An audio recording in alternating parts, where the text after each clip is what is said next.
మాట తప్పడం మడమ తిప్పడం మా ఇంట వంట లేదంటారండి. ఆయన ఇచ్చిన మాట మీద నిలబడ్డని దాన్ని రుజువు చేశాడు. రాజధానిలో ఇక్కడే ఉన్నాడు, జగన్మోహన్ రెడ్డి ఇక్కడే ఉన్నాడు, ఇదే రాజధాని అన్నాడు, మాట తప్పాడు. సిపిఎస్ రద్దు చేస్తానన్నాడు, మాట తప్పాడు. మద్యపాన నిషేధం అన్నాడు, మద్యంతోనే ప్రభుత్వాన్ని నడిపాడు. సో ఇతను ఏది కూడా మాట మీద నిలబడ్డాడు.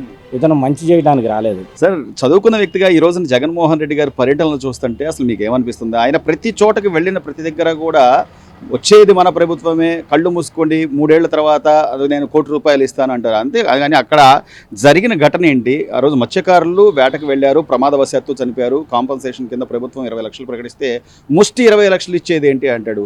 ఏనాడైనా జగన్మోహన్ రెడ్డి గారు ఆయన ప్రభుత్వంలో కానీ లేకపోతే ఆయన చేతుల ద్వారా ఇచ్చిన అమౌంట్ ఏమన్నా మీరు ఎప్పుడైనా చూసారా? అసలు ఏంటి జగన్మోహన్ రెడ్డి గారు ఎందుకు ఇంత ఆత్మరక్షణ ధోరణిలో పడిపోయారు? ప్రతి చోట కూడా ఒక ఇబ్బందికర పరిస్థితి, గలాట లేదా లాండ్ ఆర్డర్ డిస్టర్బ్ చేయడం.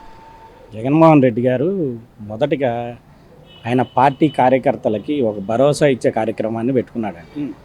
మీరు ఏ తప్పులైనా చేయండి, మీకు ఈ జగన్మోహన్ రెడ్డి అండగా ఉంటాడు. సో అతను గత ఎవరినైతే పరామర్శించడానికి వెళ్ళాడో మీరు అవన్నీ ఒకసారి చూసుకుంటే అర్థమవుతుంది. సో 2029లో మనం గెలిస్తే రప్ప రప్ప రప్ప అంటున్నారు కదా కార్యకర్తలు. ఆ రప్ప రప్ప అనేది నమ్మకం కలిగించడం కోసమే ఇతని పర్యటనలు అన్నీ ఉన్నాయండి. ఇతను సంపాదించుకుంటాం తప్పితే ఏ రోజు ఎవరికి ₹1 పెట్టిన దాఖలాలు ఎక్కడ మనకు కనిపించలేదు. మరో విషయానికి వస్తే ఇతను ప్రశాంతంగా ఉన్న రాష్ట్రంలో ఎలా అలజడులు సృష్టిద్దామని ఒక కార్యాచరణ రచిస్తున్నాడండి. దానికి బదులుగా అతను ఏదైనా ప్రభుత్వం చేస్తున్న తప్పుల మీద విమర్శలు చేస్తే బాగుంటుంది. సో కాపులుగా మధ్య చిచ్చులు పెట్టడం, ఎందుకంటే కాపులు కూటమి ప్రభుత్వంతో ఉన్నారు. పవన్ కళ్యాణ్ గారిని కాపులకు ఒక నాయకులుగా భావించి పవన్ కళ్యాణ్ గారు అంటే కాపులు ఉన్నారు. సో కాపుల్లో వాళ్ళని విడగొట్టి వారిని ఇతని చెంతకు చేర్చుకోవాలని చూస్తున్నాడు. రెండవది మన మతాల మధ్య చిచ్చు పెట్టడానికి. మీరు ఏలూరు సంఘటన చూసుకోండి, అది వాళ్ళ హక్కుల కోసం పోరాడడానికి పెట్టుకున్న సభలాగా లేదండి.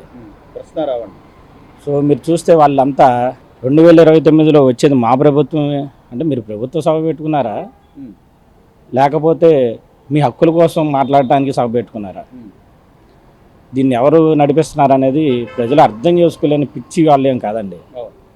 సో మీరు ఆయన ఇప్పటికి కూడా బుద్ధి రాలేదండి. రాజధాని విషయంలో ఆల్రెడీ ఏలు పెట్టి రాజధాని ఉమ్మడి గుంటూరు జిల్లాలో సింగిల్ సీటు కూడా గెలవలేని స్థితి. ఇప్పుడు కూడా అతని మొండి వైఖరిని వీడక అమరావతిని ఒప్పుకోక మావిగనన్న కొత్త నినాదంతో వచ్చాడు.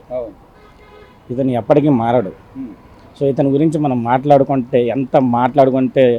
ఎంత తక్కువ మాట్లాడుకుంటే అంత మంచిది. కానీ అంటే ప్రజలకి ఇప్పుడు ఈ రోజున నేనే ప్రతిపక్ష నాయకుడిని, లేకపోతే మళ్ళీ నేనే మిమ్మల్ని ఏదో ఉద్ధరిస్తా అని చెప్పుకుంటున్న జగన్మోహన్ రెడ్డి గారు పదే మీరు అన్నట్టుగా గతంలో నేను ఇక్కడ ఇల్లు కట్టుకున్నా, ఇక్కడే ఉంటా, 2019 ఎన్నికలకు ముందు అన్నమాట, గెలిచిన తర్వాత 3 రాజధానులు, 24 తర్వాత మావిగన్ను, ఇట్లా ఒక మాట మీద నిలబడకుండా ఇన్ని అంశాలు మారుస్తూ, లేకపోతే మీరు ఆ రాజధానిని ఒప్పుకోకుండా మళ్ళీ రాజధాని రైతులకే మేము ఏదో చేస్తాము, లేకపోతే వాళ్ళకేదో మేము వాళ్ళ తరపున పోరాడతామని కొంతమంది సోకాల్డ్ ఈ అంబటి రాంబాబు కానీ, పేరు నాని కానీ, దేవినేని అవినాష్ గారు కానీ, వీళ్ళంతా ఏంటి సార్ మరి ఈ నాటకాలు ఎందుకు? ప్రజలు తెలుసుకోలేరంటారా వీటన్నిటిని? అంటే మాట తప్పడం మడమ తిప్పడం మా ఇంట వంట లేదంటారండి.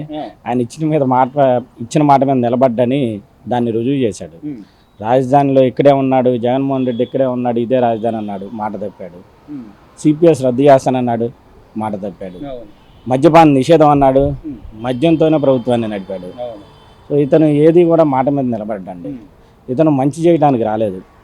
ఇతను పగలు కక్షలు ఇవన్నీ తీర్చుకోవడానికి రాజకీయాన్ని ఒక మార్గంగా ఎంచుకున్నాడే తప్పితే ఆంధ్రప్రదేశ్ భవిష్యత్తు కోసము, ఆంధ్రప్రదేశ్ ప్రజల సంతోషం కోసము ఇతను ఎక్కడా కూడా ఏ పని కూడా చేయలేదు. గత ప్రభుత్వంలో మీరు చూడొచ్చు, ఇతను ఏం చేశాడు, ఇతను దోచుకుంటున్నాడు, ప్రజలకు కొంచెం ఇచ్చాడు, ప్రజలు మళ్ళీ నాకే ఓటేస్తారు కదా అనుకున్నాడు. ప్రజలేం తిక్కలోళ్ళు కాదు కదండి. 153 నుంచి 11కు పరగొట్టారు. ఇప్పటికీ వాళ్ళు చెప్తున్నా మాకు ఉన్న సాలిడ్ ఓటు బ్యాంక్ 39%. వీళ్ళు కూడా ఆలోచిస్తారు కదా సార్, ఈ 2 ఏళ్లలో కూటమి ప్రభుత్వం ఏం చేసింది, గత 5 ఏళ్ళు జగన్మోహన్ రెడ్డి గారికి అవకాశం ఇస్తే ఏం చేశాడు అనేది ఆలోచిస్తారా? ఆంధ్రప్రదేశ్ రాజకీయాన్ని మీరు చూస్తే అండి, ఇక్కడ కుల రాజకీయం నడుస్తుంది. ప్రతి ప్రభుత్వానికి ఒక సాలిడ్ ఓట్ బ్యాంక్ అనేది ఉంటుంది.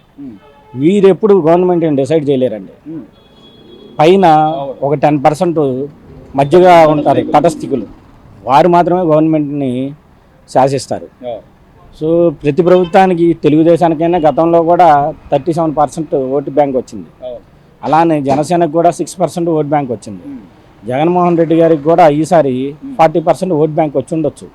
అంత మాత్రాన నాకు 40% ఉంది, రేపు పొద్దున్న 175 వస్తాయంటే కుదరదండి. ఇక్కడ ఈ 10% పీపుల్లో మీరు వాళ్ళలో ఏ ఆలోచనలు మీరు వస్తే ఎటువంటి అభివృద్ధి చేయగలరు అనే నమ్మకాన్ని కలిగిస్తే మాత్రమే వారు మరలా మిమ్మల్ని ఎన్నుకునే అవకాశం ఉంటుంది.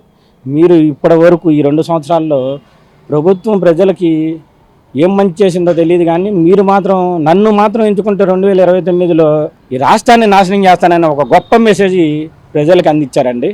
సో ప్రజలే మళ్ళీ మీకు ఓటు ద్వారా ఏం తెలియజేస్తారు.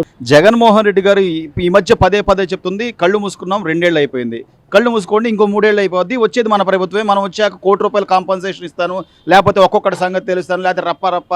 అసలు ఆయన ఏం చెప్పదలుచుకున్నాడు?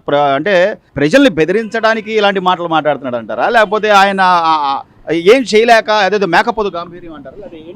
మీరు చూసినట్లేదండి, గత 5 సంవత్సరాల్లో వారి ప్రభుత్వం అనేది ముత్యకారులు సేవా కార్యక్రమాల పట్ల నిర్వహించింది దాదాపు ఒక 500 కోట్ల చిల్లర అయి ఉంటుందండి.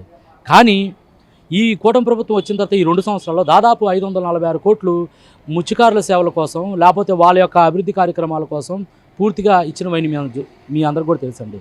కానీ ఆయన హయాంలో జీవో నెంబర్ 217 ఇచ్చి దాదాపు 25,000 మంది మత్స్యకారులు ఉంటే ఆ మత్స్యకారుల యొక్క సంఘాలని పూర్తిగా నిర్వీర్యం చేసి నిర్మూలించిన వ్యవస్థ ఎవరిదంటే అది జగన్మోహన్ రెడ్డి గారి వ్యవస్థ అని చెప్పి ఈ సందర్భంగా తెలియజేస్తూ, గత 2 సంవత్సరాల్లో ఎవరైతే ముత్స్యకారు సేవల్లో భాగంగా ప్రతి వ్యక్తికి ₹25,000 ఎవరైతే ఉన్నారో సోదరులందరూ కూడా ఇచ్చిన ఘనత ఎవరిదైతే ఉందంటే కూటమి ప్రభుత్వం. అదేవిధంగా ఎవరైతే ముత్స్యకారులు ప్రమాదవశాత్తు చనిపోతే వాళ్ళకి 5 లక్షల నుంచి 10 లక్షలు కాంపన్సేషన్ కూడా ఇచ్చారండి. ఈ జగన్మోహన్ రెడ్డి గారు గతంలో చనిపోయిన వ్యక్తికి ₹1 కోటి అందజేస్తా అన్నారండి. ఒకళ్ళకన్నా ₹1 కోటి ఇచ్చారా అని ఈ సందర్భంగా అడుగుతున్నారండి. ఎందుకంటే విశాఖలో మీరు చూశారండి, విశాఖలో బాధితులు చనిపోగానే ఆ ప్రభుత్వంలో 8 గంటల విరాళం భారీగా ప్రకటిస్తాడు. ఇచ్చిన దాఖలాలు మీరు సాక్ష్యాధారాలతో చూపించే సత్తా మీ దగ్గర ఉందని ఈ సందర్భంగా మిమ్మల్ని అందరూ అడుగుతున్నారు. ఖచ్చితంగా ప్రజలు ఏ విధంగా గత 5 సంవత్సరాల్లో ప్రభుత్వాన్ని, రాష్ట్రాన్ని ఏ విధంగా నాశనం చేశారని అందరూ చూస్తూ ఉన్నారండి. ప్రజలు ఏ విధంగా నమ్ముతారండి? సాక్ష్యాధారాలు ఈరోజు కూటమి ప్రభుత్వం ఏ జీవో రిలీజ్ చేసినా సరే పారదర్శకంగా ప్రభుత్వ వెబ్సైట్ల ద్వారా ఆ జీవోని కూడా పూర్తిగా పొందుపరిచే పరిస్థితి ఉందండి. గత జీవోలో మీరు చూశారు కండి, ఎగ్జాంపుల్ ఒక వ్యవస్థే ఉంది, మద్యం వ్యవస్థ. ఆ రోజు ప్రభుత్వం నిర్వహించిన వైన్స్లు కానీ బార్లు వాటన్నిటిలో కూడా యూపీఐ కోడ్స్, ఆన్లైన్ పేమెంట్స్ ఎందుకు నిర్వహించలేదండి? వాళ్ళు దోచుకోవాలనే ఉద్దేశంతో. ఇంకో వ్యవస్థ ఉందండి.